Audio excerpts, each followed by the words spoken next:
there's one subset belief that is frequently included in argumentations for why we need to take action against climate destruction, which is that the world is overpopulated. I find there's something honestly disgustingly dangerous about that belief because it implies humans are a burden to the planet. And I think ideas like that are a cause for people to feel insignificant, despise themselves, and also despise humanity, and also lead on to the decision to not get children. And I think that's basically an attitude of passivity. You're being passive, and being passive is not how you solve problems. What do you think about that? Well, that whole overpopulation argument is just a bullshit argument. If you look at the data. Welcome to We Need to Talk, where we try to figure out how to find fulfillment in life and reduce dissatisfaction. Listen to this full episode if you'd like to hear Tom Marshall and I discuss whether the concept of our Earth being overpopulated is correct or incorrect, and how that idea can also be quite dangerous because it implies humans are a cost, a burden to this Earth and to our society.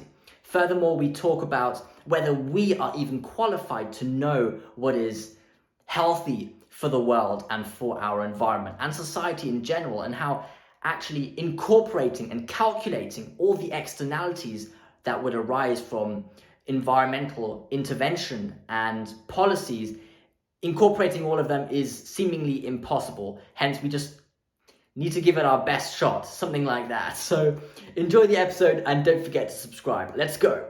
What do you think about there's one subset belief that is frequently included in argumentations for why we need to take action against climate destruction, which is that the world is overpopulated.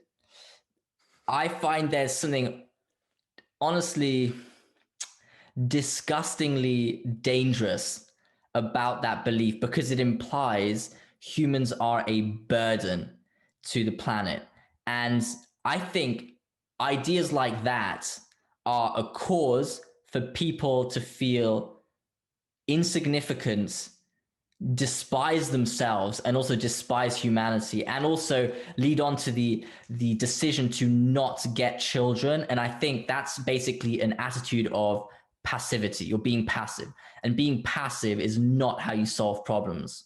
What do you think about that? Well, that whole overpopulation argument is just a bullshit argument. If you look at the data, right? So if the other 7 billion people on this planet live like the 1 billion people in the developed world, in inverted commas here, then it's a problem, right? But if the 1 billion people lived like the 7 billion, there would be no problem. So it's not about overpopulation. It's about how the 1 billion people are polluting the planet for everyone else. So the argument itself, if you do the data, if you know the numbers, do the number crunching, it is a bullshit argument. And fully agree with you how basically it degrades human beings. And the argument for not having children is something that I've thought about myself. But for me, that's not about having one less person to pollute the planet in terms of the overpopulation argument. It's, do I want my children to have to go through the potentially terrible times that we're creating for them right now? Do I want them to have to experience that? Do you really think life... I mean, I think that question of, do I want to bring children into this world, has existed since the beginning of time. It's essentially, it's an archetypal question because that is what... I mean, I don't want to get all biblical up in here, but it is the punishment that Eve receives from God after eating the apple in the Garden of Eden. It says something like she needs to bear the pain of childbirth and take the burden of bringing a child into this world. But do you think life now and the projection into the coming future is worse than what humans have had to experience in the past? Like, is that a justifiable idea? It's very difficult to compare suffering over time and space and context. So it's easy for us to say now, oh, well, this coronavirus is nothing compared to the Second World War, or maybe our grandparents think that. But human suffering is human suffering, and it's very difficult to compare. But what I've learned from observing this pandemic and reading my great grandfather's memoir, who was, by the way, born in 1896 and was a stretcher bearer as an 18-year-old in the First World War, is that humanity is incredibly resilient, and more resilient than we can possibly imagine. When shit goes down, we step up beyond what we can imagine. And that's why, years or months even after people lose their child or lose their wife or a loved one, they can still be laughing with friends in the evening and enjoying dinner because we're resilient. And that's what we've evolved to do. We're all of us are survivors. Otherwise we wouldn't be here. The gene pool would have died out if we weren't survivors who were optimistic, who got up and kept going.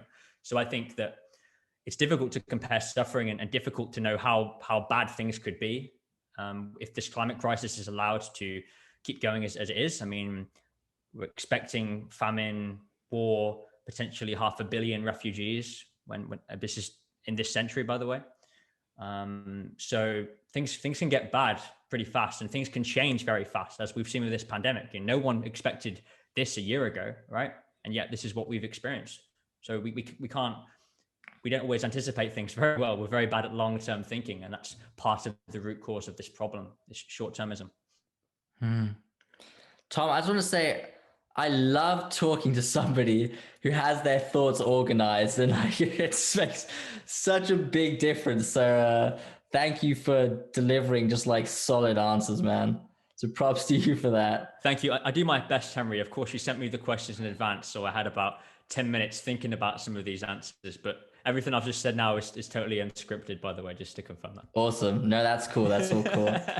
Now, and the next question I want to ask you is, are we qualified to judge what is right for the world? Because the question of climate destruction or trying to solve it, to me, it's really a question of morality, because you are saying climate destruction will create suffering. I think that's the underlying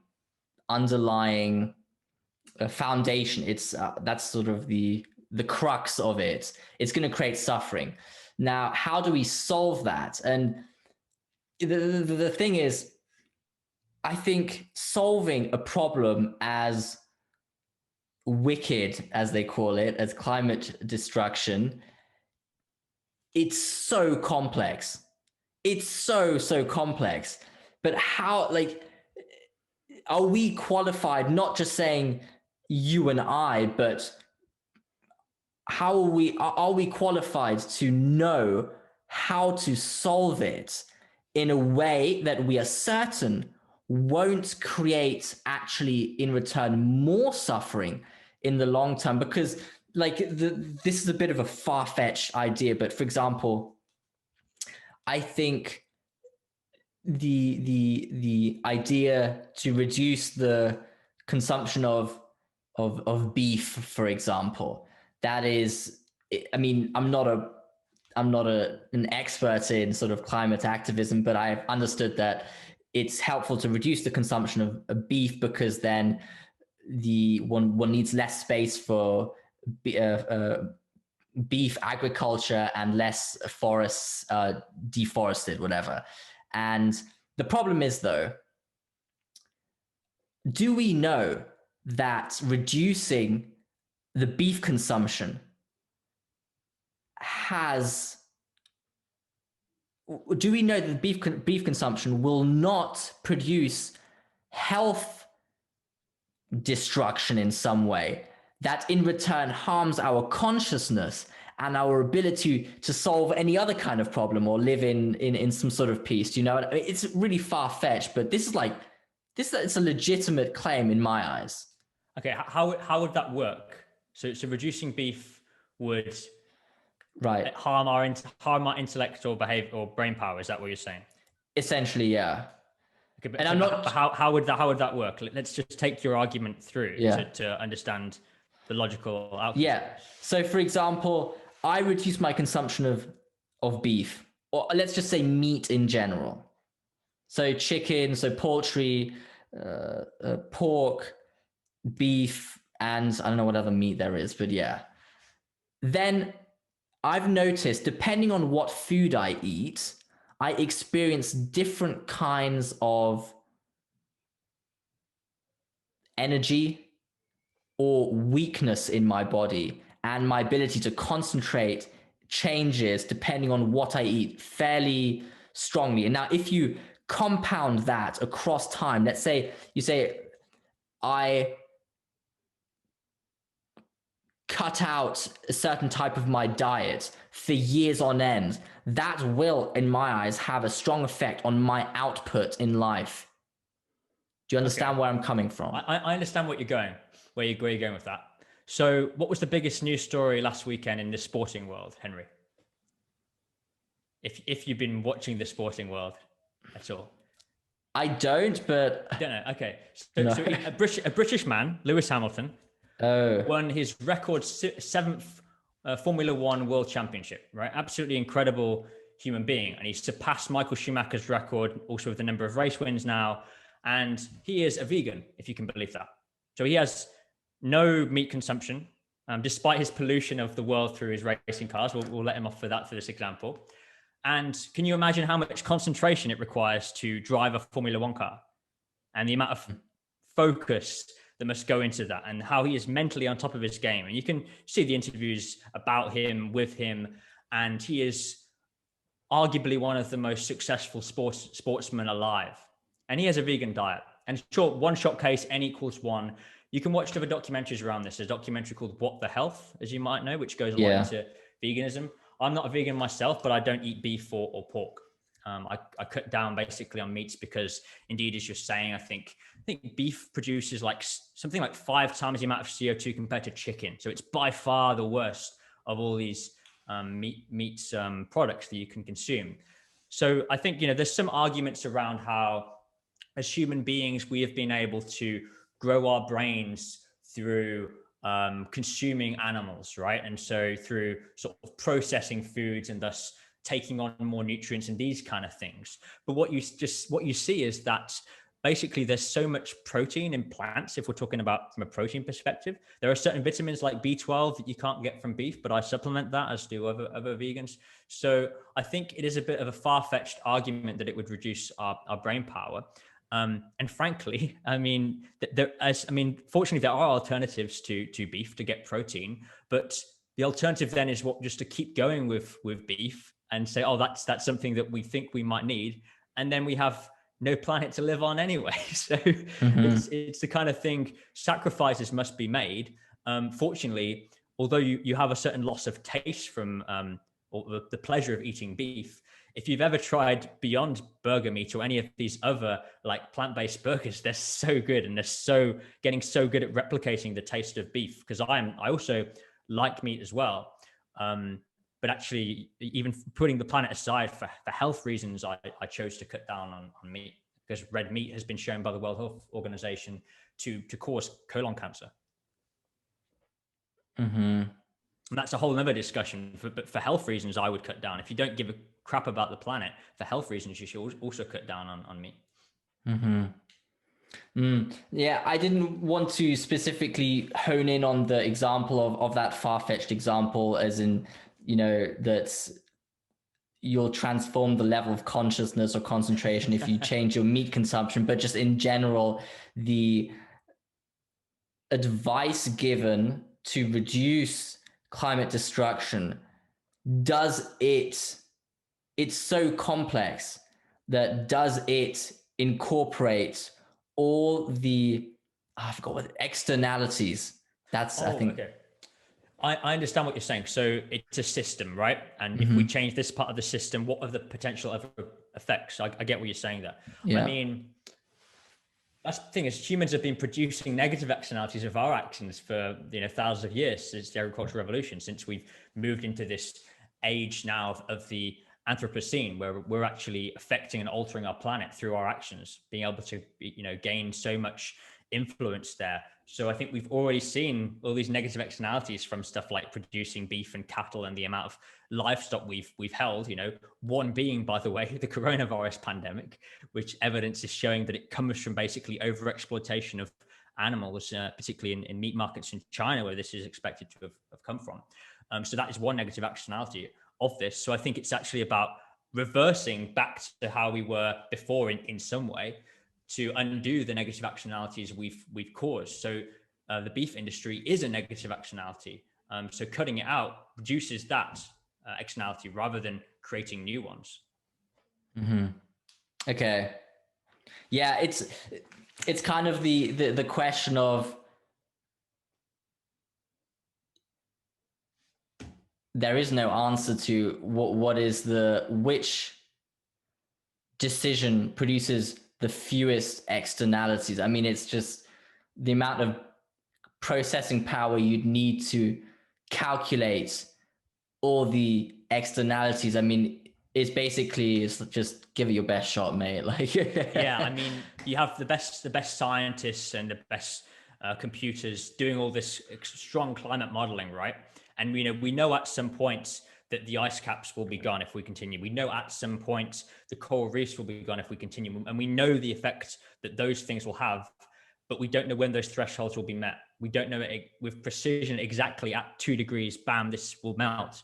And that's part of the reason why it's so scary, because we can reach what's called the hothouse Earth effect, where when one thing is triggered, like when the Amazon starts burning up and becoming like some sort of desert, that will mean that there's less carbon dioxide absorbed and captured into that rainforest, which means that the planet gets even hotter, which means that this and this melts, this and this happens, and then you have like this self-perpetuating burning up of the planet. And that's why it's so scary. That's one of the scariest things around climate science. But yeah, we don't know exactly what will happen when, but we have a good idea that a lot of it is very, very bad and will happen at some point.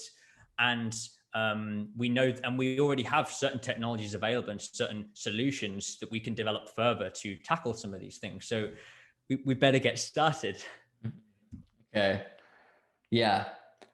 Awesome. I think I'd like to shift the conversation to a different topic.